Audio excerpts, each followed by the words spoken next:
ভারতের সাথে বাংলাদেশের সম্পর্ক কি হবে বর্তমানে, এই বিষয় নিয়ে সবাই আলাপ আলোচনা করতেছে। তার আগে ছোট্ট একটা ব্রিফিং দিয়ে রাখি, আমাদের পূর্ববর্তী যে সরকার ছিলেন তাদের সাথে সম্পর্ক কেমন ছিলেন।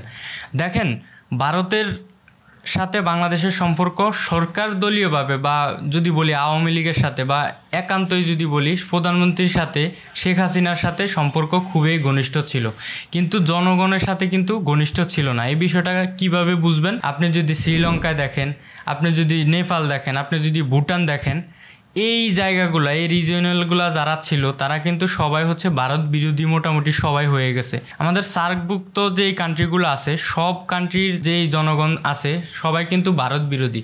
আর ভারত বিরোধী হওয়ার কারণ হচ্ছে ভারতের যে কর্তৃত্ববাদ শাসন, সেটার কারণে হচ্ছে ভারতকে হচ্ছে সবাই ভারত বিরোধী মনোবল নিয়ে আসে। সো শেখ হাসিনার সাথে কিন্তু সম্পর্ক খুবই ভালো ছিল ভারতের সাথে, আর এটা ভালো রাখার কারণ ছিল শেখ হাসিনাকে তারা ক্ষমতায় বসায় রাখতো এবং তারা যেটা চাইতো সেটা হচ্ছে পাইতো। এটা ছিল ভারতের একটা বাংলাদেশের সাথে সম্পর্কের মূল বিষয়। এখানে রর একটা বিষয় ছিল, তারা গোয়েন্দা দিয়ে দেশ চালায়। সো গোয়েন্দারা হচ্ছে যেভাবে বলতো ওইভাবে তারা করতো। এই বিষয়টা পূর্ববর্তীতে দেখা যেত। এখনকার যেই সম্পর্ক সেটা আসলে কীরকম হওয়া উচিত বলে আমি মনে করি।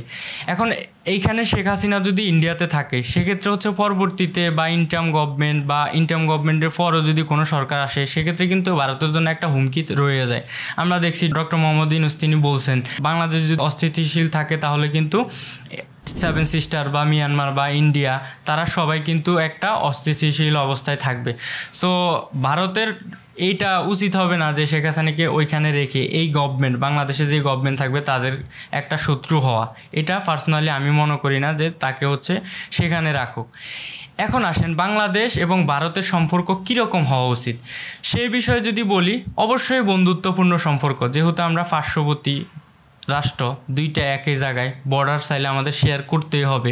সেখানে অবশ্যই আমাদের বন্ধুত্বপূর্ণ সম্পর্ক হওয়া উচিত, কিন্তু আওয়ামী যেই শাসন ছিল সেই রকম না, সেই রকম বন্ধুত্ব না যে তারা সব নিয়ে যাবে আমরা কিছুই পাবো না।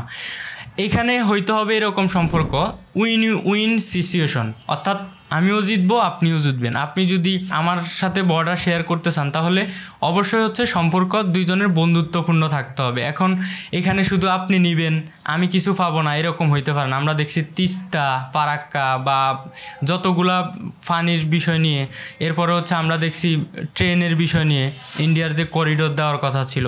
অর্থাৎ ইন্ডিয়ার সাথে বাংলাদেশের সম্পর্ক তখনই ভালো হবে যখন দুই পক্ষ সমান হারে জিতবে। ইন্ডিয়া জিতে গেলেও হবে না, এখানে বাংলাদেশ পুরোটা জিতে গেলেও হবে না।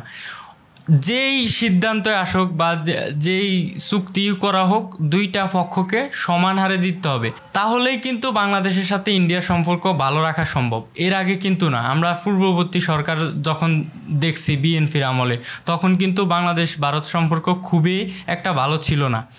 এই একটা কারণ ছিল, তারা ঠিকমতো পানি দিত না, আমরা দেখতাম। সো তারা বাংলাদেশের কর্তৃত্ব খাটানোর ট্রাই করতো, এর জন্য কিন্তু বিএনপির সাথে সম্পর্ক তত ভালো ছিল না।